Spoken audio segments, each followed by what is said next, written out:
जय गुरुदेव।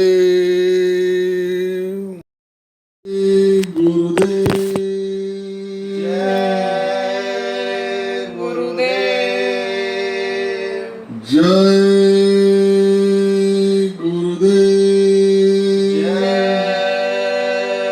गुरुदेव।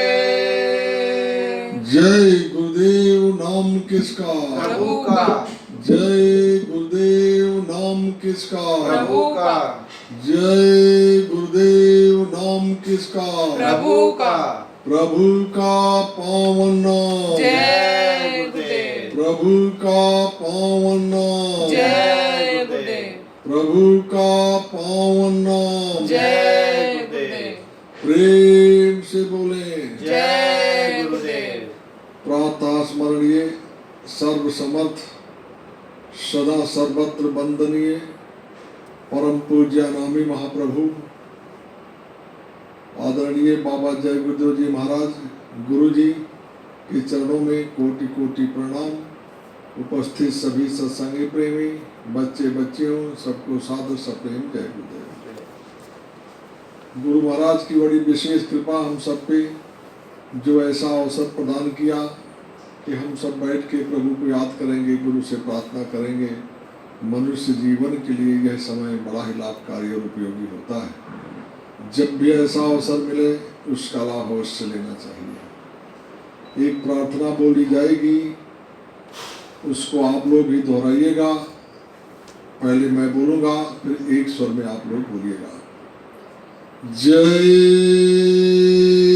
गुरुदेव। जय गुरुदेव। मेहर की नजर करो मेरी ओर। मेहर की नजर करो मेरी ओर। दया की नजर करो मेरी ओर। दया की नजर करो मेरी ओर। जानू न कौन भूल हुई तन से। जानू न कौन भूल हुई तन से। जानू न कौन भूल हुई तन से। जानू न कौन भूल हुई तन से। लियो मुझसे मुख मोड़। लियो जैसे मुख मोड़। दया की नजर करो मेरी ओर। दया की नजर करो मेरी ओर। मेहर की नजर करो मेरी ओर। मेहर की नजर करो मेरी ओर। निस दिन तुम्हें निहारूं सतगुरु। निश दिन तुम्हें निहारूं सतगुरु। निस दिन तुम्हें निहारूं सतगुरु। निश दिन तुम्हें निहारूं सतगुरु। जैसे चंद चकोर। जैसे चंद चकोर। दया की नजर करो मेरी ओर। दया की नजर करो मेरी ओर। बालक जानी चूक बिसराओ। बालक जाने चूक बिसराओ। बालक जानी चूक बिसराओ। बालक जाने चूक बिसराओ। आया शरण प्रभु मैं अब तोर, आया शरण प्रभु मैं अब तोर। दया की नजर करो मेरी ओर, दया की नजर करो मेरी ओर। सदा दयाल स्वभाव तुम्हारा, सदा दयाल स्वभाव तुम्हारा। सदा दयाल स्वभाव तुम्हारा, सदा दयाल स्वभाव तुम्हारा। मेरी बेरियां कस भयहु कठोर, मेरी मेरिया कस भयहु कठोर। दया की नजर करो मेरी ओर, दया की नजर करो मेरी ओर। मेहर की नजर करो मेरी ओर, मेहर की नजर करो मेरी ओर। शरणागत की लाज न राखो, शरणागत की लाज न राखो। शरणागत की लाज न राखो, शरणागत की लाज न राखो। मुझसे पतित अब जाए कहीं ओर, मुझसे पतित अब जाए कहीं और। दया की नजर करो मेरी ओर, दया की नजर करो मेरी ओर।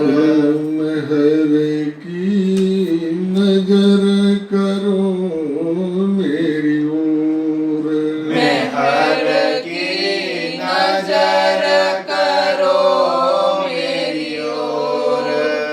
अब की बार जो बारी ले हो मोहे, अब की बार जो बार ले मोहे। अब की बार जो बारी ले हो मोहे, अब की बार जो बार ले मोहे। फिर न धरब पग यही मगोर, फिर न धरब पग यही मगहोर। दया की नजर करो मेरी ओर, दया की नजर करो मेरी ओर। मेहर की नजर करो मेरी ओर, मेहर की नजर करो मेरी ओर। जय गुरुदेव। जय गुरुदेव। उपस्थित सभी सत्संगी प्रेमी बच्चे बच्चियों सबको सादर सप्रेम जय गुरुदेव। ऐसे तो सुनने में दया और मेहर तो एक जैसा ही लगता है, लेकिन दोनों में थोड़ा सा फर्क है। फर्क देखा जाए तो जमीन और आसमान का है। दया का मतलब है कि आप किसी से कह रहे हैं कि हमको दया करिए, दया हो गई। लेकिन एक दया जो होती बाअदब दया, बाअदब दया ये कि गुरु पूरे प्रेम से गदगद होकर के आपके ऊपर दया करता है, अपनी स्वतः बिगड़ मांगे वो दया करता है। जैसे माँ के स्तन में बच्चा बहुत देर तक दूध नहीं पीता है तो दूध अपने आप छलक जाता है, वो बच्चा को मजबूरन दूध पिलाने के लिए लेती है, बच्चे को पिलाती है दूध। ऐसे ही गुरु भी दया का बहुत बड़ा सागर है और वो अपने बच्चों पे यानी अपने शिष्यों पे दया करने के लिए ही आता है। गुरु के पास दया के अलावा और कुछ नहीं होता। वो अगर नाराज भी होता है तो नाराजगी में भी उसकी दया है, दया का वो पैटर्न है, तरीका है, रूप है। दया का वो भी एक रूप है कि अगर गुरु नाराज होकर कुछ कह रहा तो उसमें भी कुछ न कुछ बात है, कुछ दया उसमें भी है। और यदि दया गुरु खुश होकर देता है तो उसमें भी और कुछ बात है। बात सबके साथ है, सब दया ही है। लेकिन जब दया आप मांगते हैं गुरु से तो मांगने पे जो दया गुरु देता है वो दया तो दया है। लेकिन जब वो मेहर के बाद तक स्वतः जब दया आपको देता है, जब वो देखता है कि अब शिष्य इस लायक हो गया कि इसके ऊपर दया की बख्शीश बरसात कर दी जाए, तो गुरु दया की बख्शीश की बरसात स्वतः करता है। एक शिष्य ने अपने गुरु से कहा कि प्रभु आप जो है इतनी सब कठिनाइयां हैं, ये सब चीजें हैं, तो आपके पास इतना अपार भंडार है, आप उस मेहर को, उस दया को दे क्यों नहीं देते लोगों को? तो उन्होंने कहा भाई मैं तो देने के लिए तत्पर हूँ, मैं लेकर के टोकरा लेकर के निकलता हूँ कि दया मैं दे दूँ, लेकिन मेरा निकलने और चलने का समय है। हम सुबह 3 बजे से 5 बजे के बीच में ब्रह्म मुहूर्त में दौरा करते हैं और उस समय में देखता हूँ कि सब लोग सोए रहते हैं, कोई इक्का दुक्का बैठता है, हमारी याद में बैठता है, तो जो मुझे याद करेगा उसको मैं दे देता हूँ। अब याद कोई नहीं करेगा तो काल के देश का एक नियम है, प्रतिबंध है, हम बीच नियम में बंधे हुए, क्योंकि मैंने ही इसका निर्माण किया, इसका सृजन किया है और हमने उसको वायदा किया है कि हम तुम्हारे देश में तुम्हारे कानून का उल्लंघन नहीं करेंगे, लेकिन हम अपनी बात बताएंगे, जो मेरा हो जाएगा उसको तुम नहीं छोड़ोगे। ये वायदा है इन दोनों के बीच में, काल के और दयाल के बीच में। तो काल भी कोई अलग से तो आया नहीं, ये भी उन्हीं का अंश है, उन्हीं का भेजा हुआ यहाँ पे है और हम सब भी उन्हीं के भेजे हुए हैं। तो इसके लिए उनके सामने सबकी समस्या हो, जैसे एक पिता के कई बच्चे हैं, कोई बच्चा बहुत अच्छा है, कोई बच्चा थोड़ा नहीं अच्छा है, कोई चंचल है, कोई कुछ भी है, जैसे भी है, लेकिन बाप की भावनाएं तो करीब करीब सबके प्रति एक ही रहेंगी। सुख में हो तो बेशक उसके तरफ बाप ध्यान न दे, लेकिन अगर कोई बच्चा कष्ट में गलती करके भी अगर बच्चा जेल चला जाता है तो 2-1 दिन गुस्से में रहेगा, लेकिन तीसरे दिन विचार करेगा कि भाई ठीक है, वो गलती उसने किया है, लेकिन जब तक मैं जीवित हूं मैं कोशिश करके उसको जेल से बाहर ले आऊं। वकीलों से सबसे राय लेकर कोशिश करता है उसको बाहर लाने के लिए।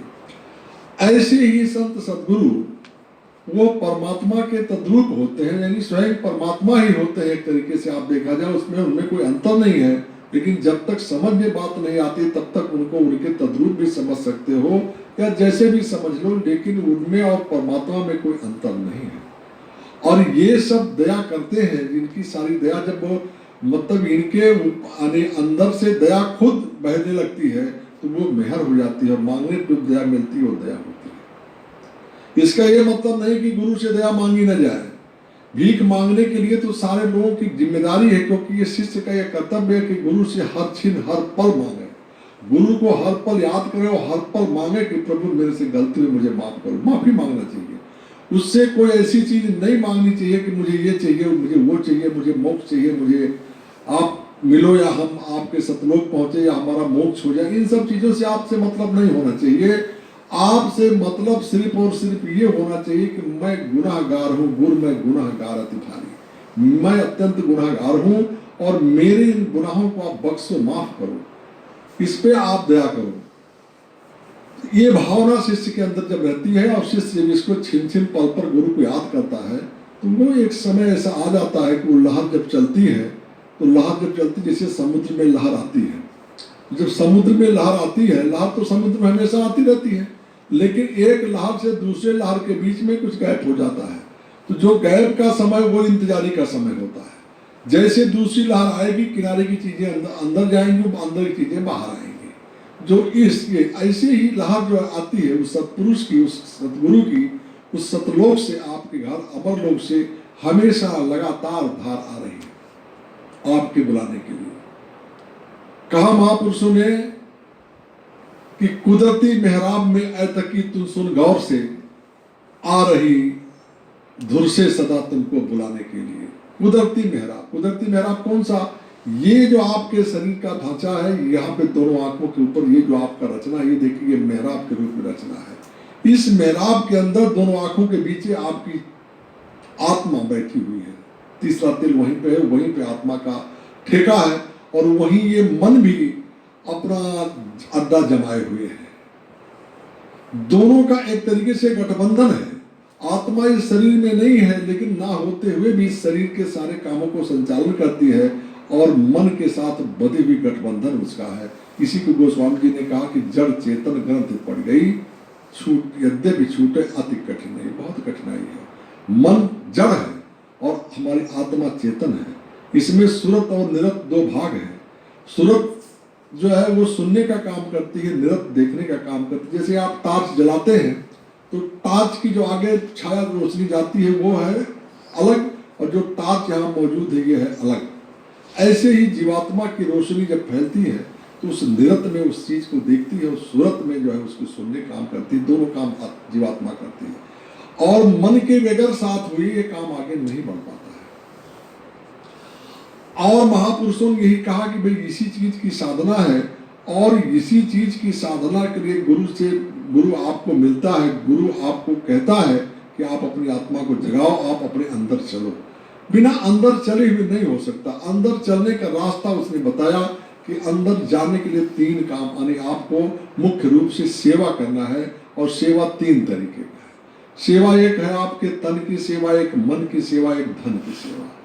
तन की सेवा ये है कि गुरु को तन जब आपने समर्पित कर दिया तो जो गुरु का है उसी जगह ये शरीर जाना चाहिए, बाकी किसी जगह नहीं जाना। जो आदेश गुरु का है कि भाई आप 24 घंटा यानी अपने खेती दफ्तर दुकान दफ्तर का काम बाल बच्चों की सेवा करके 2 घंटा उसमें बचाओ, और परमात्मा की याद में सुमिरन ध्यान भजन में लगाओ। तो 2 घंटा वो गुरु के काम के लिए उसको देना चाहिए, और बाकी 22 घंटा आप संसार के कामों में लगाओ।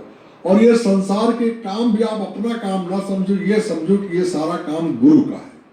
गुरु के काम के लिए गुरु के बच्चे हैं, गुरु की खेती है, गुरु की दुकानदारी है, गुरु का ये घर है, गुरु का ये परिवार है। हम उस गुरु के परिवार के लिए एक सेवादार के रूप में, एक ट्रस्टी के रूप में यहाँ उपस्थित हैं, और हमें उसी तरीके से उसकी सेवा करनी चाहिए जैसे हम गुरु की सेवा करते हैं। कंप्लीट तन देने का मतलब ये होगा कि तन पूरा 24 घंटा गुरु के काम में लगे।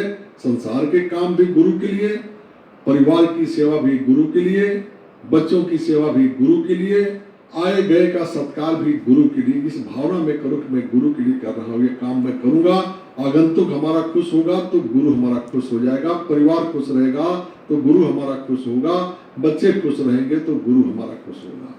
जैसे आप नौकरी करते हैं कहीं पे, जो भी काम आपको दिया जाता है वो काम आप करते हैं, लेकिन उसके पीछे आपके मन में भावना होती है कि इस काम से मेरा मालिक खुश होगा। ऐसे ही जब आप ये समझ लें कि सब कुछ गुरु का है तो उस हिसाब से उस भावना से आप काम करें। तन की बात, मन जो है, मन के लिए उन्होंने कहा कि जब आप सिमरन ध्यान भजन में बैठे तो मन को उनके प्रति लगाओ, उनके चरणों में लगा करके। वो आप अभी किसी से कहो कि आप भजन करते हो, सिमरन करते हो, माला जपते हो, याद करते हो, कहाँ करते हो? कोई कहेगा हम आसन बिछा लेते हैं, कोई चौकी बैठते हैं, कोई गद्दी बैठते हैं, कोई कमरे में बैठते हैं, कोई हम मंदिर बनाए उसमें बैठते हैं। ये सब चीजों से कोई मतलब नहीं है गुरु को। आपका ये शरीर हर मंदिर साहब है, यही हर मंदिर है, भगवान का बनाया मंदिर है, और इसमें आप बैठाए गए हैं जिस जगह पे, दोनों आंखों के पीछे आपकी जीवात्मा वो तीसरे तिल में बैठी हुई है, मन वहां पे लगा हुआ है। आप उस मन से सुमिरन का काम कराओ। आप माला जपते हो, माले कोई भी नाम आप जप रहे हो, वैसे तो जो जिनको गुरुमुख जो हो गया है, जिसको समर्थ गुरु मिल गया है, काम तो उसी से होगा। लेकिन अगर शरीर के गुरु ने भी कोई नाम आपको दिया है, और शरीर के गुरु का नाम भी यदि आप जपते हैं, तो उस नाम से आप पार तो नहीं होंगे, लेकिन आपका अभ्यास तो बन ही सकता है। आप अभ्यास करोगे तो उसका भी लाभ मिलेगा, नहीं तो वो भी लाभ आप मुंह से वो नाम राम राम कृष्ण कृष्ण राधे राधे जो भी आप जप रहे हो, जो भी मंत्र आप जप रहे हैं, अपनी जबान से आप जपेंगे, उसका कोई लाभ आपको मिलने वाला नहीं है। ये लाभ कब मिलेगा कि आप अपने मन से वो जाप कराओ। जब आपका मन जाप करेगा, और मन कैसा जाप करेगा कि मन वो तीसरे तिल पे जहाँ सूरत है, आपकी आत्मा उसी के साथ वो अटका हुआ है, वहीं पे उसका एक कंज कमल है जहाँ पे मन बैठा, उसके साथ दूसरा कमल है जिस पे आत्मा बैठी हुई, जीवात्मा की रोशनी पड़ती है, उस रोशनी से वो काम करता है। तो वो मन वो क्या करता है, जैसे अगर आपने गुरु के सिस्टम को पकड़ करके यदि आपने ये अभ्यास शुरू किया, तो जैसे अगर आप इस तरफ आप इस भावना से आप सुनना शुरू करेंगे, रियाज शुरू करेंगे अपना माला लेकर के, तो आप देखेंगे कि थोड़ी देर में आपका मन आपकी जबान पे आ जाएगा, आपका वो नाम आप जबान से जपते जाओगे, माला हाथ में चलता जाएगा, और वो नतीजा उसका कुछ नहीं मिलेगा, चाहे जितनी देर आप सुमिरन करो। इसलिए कहा महापुरुषों ने कि सुमिरन सूरत लगाई कर मुख से कछ नहीं बोल, बाहर के पट बंद कर अंदर के पट खोल। अंदर के पट मतलब वहां पे आप जब करेंगे, वो मन से जब आप सुमिरन करेंगे और आप अपनी निरत यानी सूरत की निरत से उसको देखेंगे कि मन ये सुमिरन कर रहा है, तो उस सुमिरन का लाभ होगा। और वो सुमिरन सूरत सुनेगी कि आप राम राम कृष्ण कृष्ण राधे राधे गोविंद गोविंद कर रहे हैं, ये सूरत सुनती है, और उस निरत से सूरत देखती और सुनती और मन उस सुमिरन करता है। इसलिए कबीर साहब ने कहा कि माला करूं न हरि भजूं, और मुख से कहूं न राम, और मेरा सुमिरन हरि करें, मैं पाया विश्राम। मैं मतलब आत्मा, मेरे कुछ नहीं करना, बस उसको काम में लगा दो इस मन को, और ये मन जब सुमिरन शुरू कर देगा तब आपका काम बने करने। जब तक मन सुमिरन में नहीं लगेगा, आप अपनी जीभ से रात दिन सुमिरन करते रहो, कुछ नहीं होने वाला है, कोई भी ना। ये तो हद गुरु की जो देह गुरु है, और वैसे जो आवश्यकता तो है कि आप परम संत, परम गुरु, सदगुरु, जो समर्थ गुरु, पूरा संत है, उससे आप रास्ता लो। उन 5 नामों का सुमिरन उसी सूरत से, उसी आत्मा से मन के साथ करवाओ, उसको देखो।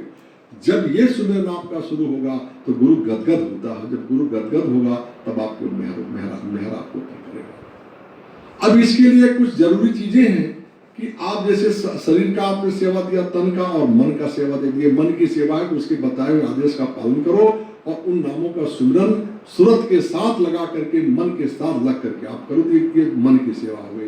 तन की सेवा की वो बताया, अभी मन की सेवा।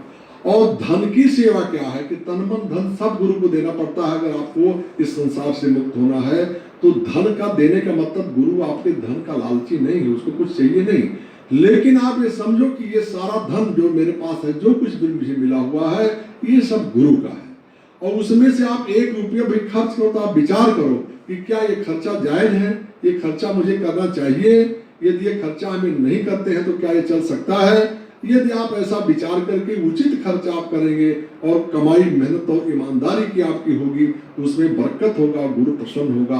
तो इस तरीके से तन मन और धन की सेवा आप गुरु को अर्पित करके, गुरु का समझ करके जब आप करेंगे तो आपके ऊपर किसी प्रकार के कर्म का बोझ नहीं लगेगा। जब नया कर्म का कोई बोझ नहीं लगेगा और पुराने कर्मों को गुरु इसी से कटवा देगा। जैसे उसके साधना को आप करेंगे और उस साधन से जब आपके अंदर वो शब्द प्रकट होगा, तो शब्द की टंकार से, शब्द की घनघोर आवाज से ये आपके कर्मों के पहाड़ यूं टूट के गिर जाएंगे, जैसे मालूम पड़ेगा कि एक समय आएगा कि आपको लगे मेरे ऊपर कोई कर्म का है ही नहीं है। तो ये 3 तरीके की सेवाएं। अब इसको करने के लिए कैसा होगा ये भी समझ लीजिए कि इसमें मन आपका लगे कैसे।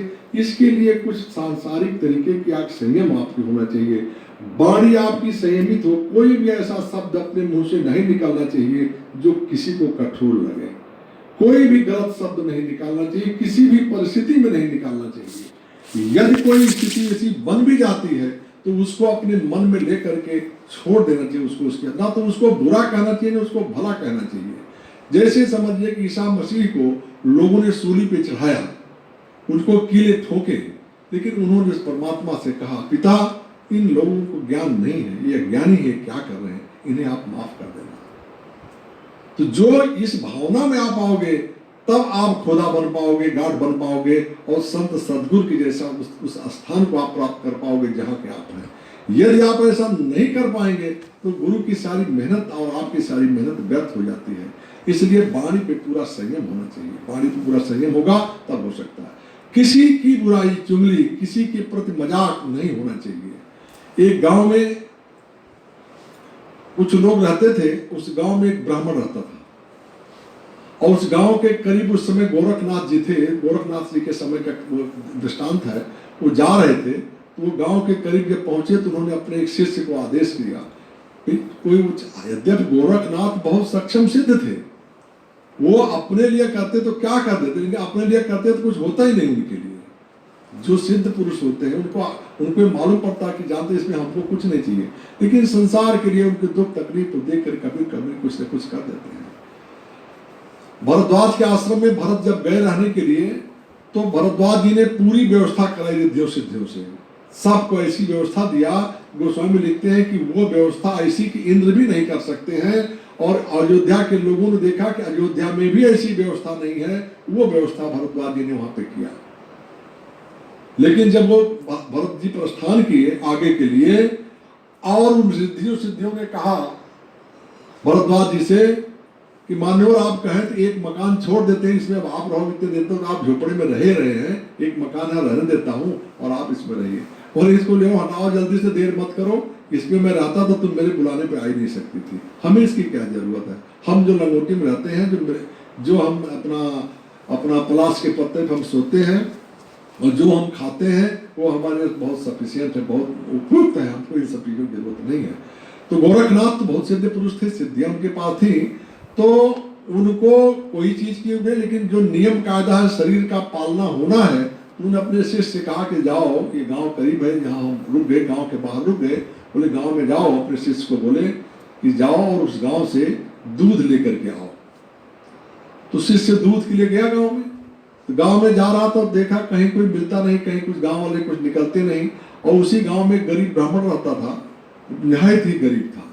तो उसकी गरीबी ऐसी थी, गांव वाले भी उसको मजाक बना के रखते थे। मतलब उस समय ब्राह्मण कोई खेती करता नहीं था, भिक्षा पे उसका जीवन था, तो वो लोग उसको भिक्षा भी नहीं देते थे समय पे। जब उसको देखते थे तो कहते इतने तगड़े फगड़े हो, तुम ऐसा कुछ बोल करके उसको धक्का मार के हटा देते थे। वो पति पत्नी वहां रहते थे, करीब 4-5 दिन बीत गया था, उन्होंने भोजन नहीं किया, मकान उनका गिरा पड़ा, ऐसे पड़ा हुआ था। बहुत वो विचलित था कि क्या करें क्या ना करें। तो वो जो है, जब वो शिष्य निकला वहां से दूध के लिए, देखा नहीं कोई, तो इतने वो सामने ब्राह्मण का घर पड़ा, वहां से देखा तो ब्राह्मण बड़ा विचित्र रूप से भगवान से कह रहा था कि प्रभु ये चीज जो आपने मुझे दी, 5 दिन हो गया, मेरी पत्नी भी भूखी है, हम भी भूखे हैं, मेरी आत्मा बहुत दुखी है, आप मेरे प्राणों का हरण कर लो, ज्यादा अच्छा, अब ये बर्दाश्त नहीं होता, मेरा अपना तो ठीक है, मैं अपनी पत्नी के कष्ट को नहीं देख पा रहा हूँ, इसलिए मेरी प्रार्थना है कुछ इसका करो, इसका निवारण करो, मुझे इस संसार से उठा। ऐसा वो अपनी व्यथा कर। तब तक वो शिष्य वहां से गुजरा, तो उसने देखा अरे ब्राह्मण देवता, आप ये क्या करो, इतना अनमोल मनुष्य जीवन आपको मिला हुआ है, आप इतना नर्वस ना हो, मेरे पास थोड़ा चावल है, इसको ले जाओ, आप इसको खाओ, और हमारे गुरु की कृपा होगी, तो हमारे गुरु बहुत समर्थ है, और उसमें कोई चिंता आप मत को, लोग ले जाओ इसको। तो ब्राह्मण ने कहा कि नहीं, आप भी तो भिक्षा ही मांग रहे हैं, इतने ही आपके पास है, मुझे दे देंगे तो आप क्या खाएंगे, आप भूखे रहेंगे, मेरी तो भूखे रहने की आदत हो चुकी। बोले नहीं, मेरी चिंता मत करो, मैं कहीं और मांग लूंगा, दूसरे गाँव मांग लूंगा, आप ले जाओ। तो चावल लेके घर में गया, अपनी पत्नी भी रहा, पत्नी और दोनों में नोक झोंक हो रहा है, पत्नी करेगी आप खा लो, वो कह रहा नहीं आप खा लो, इसी में बात चल रही है। वो शिष्य थोड़ा आगे बढ़ा, तो गांव में कुछ लफंगे जैसे होते मजाक करने वाले लोग, इसलिए मजाक नहीं होना चाहिए, कोई भी मजाक का एक सीमा। तो वो जा करके उसने क्या किया कि कहा कि जो है अपना मिले ये, तो उन्हें पूछा कि अरे भाई बताओ, इस गांव में कोई जिसके पास गाय हो, दूध मिल सकता है, हमारे गुरुदेव को दूध की जरूरत है, तो वो दूध मैं थोड़ा वहां जाके ले लूं। तो उन्होंने कहा कि देखिए मानवर नवनाथ जी जानते थे, गोरखनाथ के शिष्यों को सब लोग पहचानते कि उनका वेशभूषा उस समय ऐसा ही था, जिसके लोग जानते थे कि उनके शिष्य। बोले ऐसा है, अब आप चले जाओ, वहां पे आप आ रहे हैं जिधर से, उधर देखो पीपल के पेड़ के पास जो है एक ब्राह्मण का घर है। वैसे तो वो बड़ा बहाना करें कि हम बहुत गरीब हैं और हमारे पास कुछ नहीं है, लेकिन आप उनकी बातों में मत आइएगा, उनके पास लगभग 100 गायें होंगी, जबकि था उसके पास कुछ नहीं, मजाक किया हम लोगों ने। और जाओ उनसे आप कहोगे वो आपको दूध दे सकते हैं, बाकी यहाँ किसी के पास है नहीं, किसी के गाँव के लोग बड़े सुम हैं, कुछ आपको देंगे भी नहीं, आपका पूरा समय खराब होगा। तो लौट के वहां पे गया, तो लौट के वहां पे गया तो उन्होंने कहा कि देखा तो प्रणाम किया, बोले महाराज आप फिर वापस आए, आज ये बताइए हम क्या सेवा आपकी कर सकते हैं। तो उन्होंने कहा भाई ऐसा है कि मेरी सेवा ये है कि मेरे गुरुदेव को दूध चाहिए गाय का, और आप मुझे दे दो, उसने कहा महाराज मैं तो गरीब ब्राह्मण, मेरे पास तो कुछ है नहीं, मैं कहाँ से दे दूंगा। तो उन्होंने कहा देखो ऐसा नहीं, आप दे दो। तो ये बात चूंकि उन्होंने कहा था कि वो बहाना मारेगा, बोलेगा मैं गरीब हूं और मैं ये हूं और मैं वो हूं, तो थोड़ा उनके अंदर क्रोध उत्पन्न हुआ। लेकिन कुछ वो कहे उससे पहले उसकी पत्नी रोने लगी, कही देखिए महाराज आप नाराज ना हो, मैं वास्तविक बात कह रहा हूँ, सच्चाई इस बात की है, इसमें कहीं कोई दो राय नहीं है। तो उसको थोड़ा यकीन हो गया। तो उसने कहा अच्छा ऐसी अगर बात है, उन लोगों ने मेरे से मजाक किया है, चलिए कोई बात नहीं, जो उन्होंने किया उसका दंड उनको परमात्मा दे, हमको किसी प्रकार का कोई किसी से रोग राग द्वेष नहीं है। लेकिन आपको मैं कहता हूं कि आपका कष्ट गुरुदेव दूर कर सकते हैं, आप जो है चिंता न करें, आपके ऊपर हमारी गुरु कृपा होगी, मैं गुरु से प्रार्थना करूंगा। तो उन ब्राह्मण दंपति ने कहा कि महाराज अगर आप चाह कहें तो आप हमको हमारे अपने गुरु का दर्शन करा दें। तो बोले कोई दिक्कत है, आप भी चले चलो। तो जा ही रहे थे, लौट पड़े वहीं से, वो गए वहां पे। और जब वहां पहुंचे, गोरखनाथ जी बैठे थे अपने ध्यान में, तो उन्होंने उनको प्रणाम किया, गुरु को कहा गुरुदेव आ गया, मतलब अब मैं आ गया मतलब मैं आ गया। तो उन्होंने आंखें खोला तो देखा कि आ गए, बोले हाँ आ गया गुरुदेव, लेकिन आपकी आज्ञा का पालन मैं नहीं कर सका और मेरे साथ इस गांव के लोगों ने ऐसा मजाक किया है। और वो मजाक किया तो थोड़ा ऐसी स्थिति हुई, ब्राह्मण के साथ मजाक किया, ब्राह्मण बड़ा गरीब और बड़ा दुखी है। उन्होंने उसको प्रणाम किया, उन्होंने देखा उसको, तो कहा अच्छा कोई चिंता न करो आप जो है। और गोरखनाथ ने उनको अपनी योग शक्ति से उनको आशीर्वाद दिया, और आशीर्वाद दिया तो उन लोगों का, उनके पास तो कोई मुश्किल सिद्धियां तो एक पल में सारा खेला ठीक कर दे। वो दंपत्ति अपना अच्छे आभूषणों में, अच्छे कपड़े में हो गए, और गोरखनाथ जी ने कहा कि तुम अपने घर जाओ, तुम्हारा घर भी जो टूटा फूटा ठीक हो गया, और तुम्हारी तिजोरी में हीरे जवाहरात सब फंसते, तुम्हें कोई चिंता करने की बात नहीं। उन्होंने उनसे प्रार्थना किया, गोरखनाथ का जो क्योंकि उनकी जो दुख दूर हो गया, तो उनकी प्रार्थना किया प्रभु आप धन्य हैं, आप कृपा है, दयालु हैं, और आप एक काम करें, कल मेरे घर पे आप भोजन करें। तो उन्होंने कहा ठीक, हम कल तुम्हारे यहाँ अपनी जमात के साथ भोजन के लिए आएंगे। और इधर ये दोनों जो थे, ये जो दोनों जो इन्होंने के साथ मजाक किया था, अब उन्होंने इस चीज को देख के काफी दुखी हुए। तो दुखी हुए तो उनको देखो, किसी को हर जीवन में आदमी अपने दुख से कम दुखी है, अगले के सुख से बहुत दुखी हो जाता है। कोई सुखी हो जाए पड़ोसी तो उसको बड़ा दुख हो जाता है। तो उनको बड़ा दुख हुआ। तो जब गोरखनाथ को उन्होंने सारी बात बताई कि ऐसे ऐसे दो लोग थे, तो गोरखनाथ ने उनको कहा कि देखो ये सबके अपने अपने कर्मों का फल है, वो भी पूर्व जन्म के किसी कर्म से ग्रसित है, उस कर्म का फल इसमें भोग रहे हैं, उस काम को कर रहे हैं। तुम्हारा भी उनके शिष्य के कहा कि इस शिष्य का भी उनके साथ कुछ कर्म का लेना देना था, और उस लेना देना में वहां पड़ा, वो गया वहां पे, उसका उनका उतर गया, उनका उसका उतर गया। अब वो उस कर्म को आगे भी भोगेंगे, कोई छुटकारा नहीं पा सकता। और उनके उस मजाक कर देने से, जिसका मजाक किया उसका जीवन सुधर गया।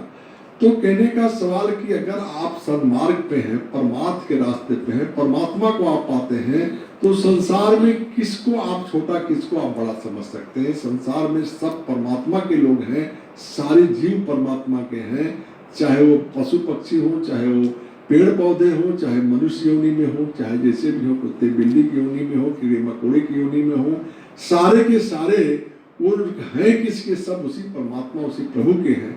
और आपको एक समझदारी दिया है, आपको बुद्धि विवेक अगर दिया है, तो बुद्धि विवेक वाले व्यक्ति को हमेशा इस बात को समझना चाहिए कि परमात्मा ने सृष्टि में मुझे अगर असरफुल मखलूकात बनाया है, उन्हें सर्वश्रेष्ठ बनाया है, सबसे ऊंचा ताज पहनाया है हमको, तो मेरी जिम्मेदारी कितनी है। जो जिम्मेदार होता है उसकी जिम्मेदारी बहुत ज्यादा होती है, उसकी बहुत ड्यूटी होती है। उसको हमेशा अपने संयम पे, अपने विचारों पे, अपने वाणी पे, अपने कर्तव्य पे, अपने कर्म पे खुद को तकलीफ उठा करके भी अपने लोगों को तकलीफ नहीं देने की उसकी जिम्मेदारी होती है। तो जब वो कोई ऐसा कुछ करता है, तो ये सब कर्म करते, गृहस्थ जीवन में इस तरीके से कर्मों का जो पालन करता है, ये सब कुछ भजन में मान लिया जाएगा। यानी सब कुछ काम अगर गुरु का मान करके आप करते हैं, तो सारा का सारा क्रियाकलाप, सारा का सारी गतिविधियां आपके गुरु की मान ली जाएंगी। और जब गुरु आपका समर्थ है, और गुरु के अधीन आप अपनी सेवाएं दे रहे हैं, सारा काम आप कर रहे हैं, तो आपको चिंता करने की कोई जरूरत नहीं है। कहा कि जिसपे गुरु महाराज जिसके सर पे हाथ रख दिया, उसको अब मत सोच क्यों करे, उसको चिंता करने की कोई जरूरत नहीं है। गुरु महाराज कहते थे कि तुम्हारी चिंता मैं चित्तधारी, तुम अचिंत में रहो प्यारा। तुम्हें किसी प्रकार की कोई चिंता करने की जरूरत नहीं है। तुम्हें सिर्फ और सिर्फ चिंता भजन की करने की है, और भजन भी अपने करने से आप नहीं हो सकता है। गोस्वामी लिखा है कि साधन भजन से कछु नहीं हुई, तुम्हारी कृपा पाओ कोई, तुम्हारी कृपा से ही कोई पाएगा, सबको नहीं हो सकता है। तो कृपा किसके ऊपर होगी? जो गुरु के वचनों पर डट जाएगा, तो डट जाएगा, उसके 84 के फंदे कट जाएंगे। बोलो जय गुरुदेव, जय गुरुदेव, जय गुरुदेव, जय गुरुदेव। बाबा जी का कहना है शाकाहारी रहना है, बाबा जी का कहना है शाकाहारी रहना है। हिंदू मुस्लिम सिख ईसाई शाकाहारी हो जाओ भाई, हिंदू मुस्लिम सिख ईसाई शाकाहारी हो जाओ भाई। बीमारियों से जो बचना है, शाकाहारी रहना है, बीमारियों से जो बचना है, शाकाहारी रहना है। बोलो जय गुरुदेव, जय गुरुदेव।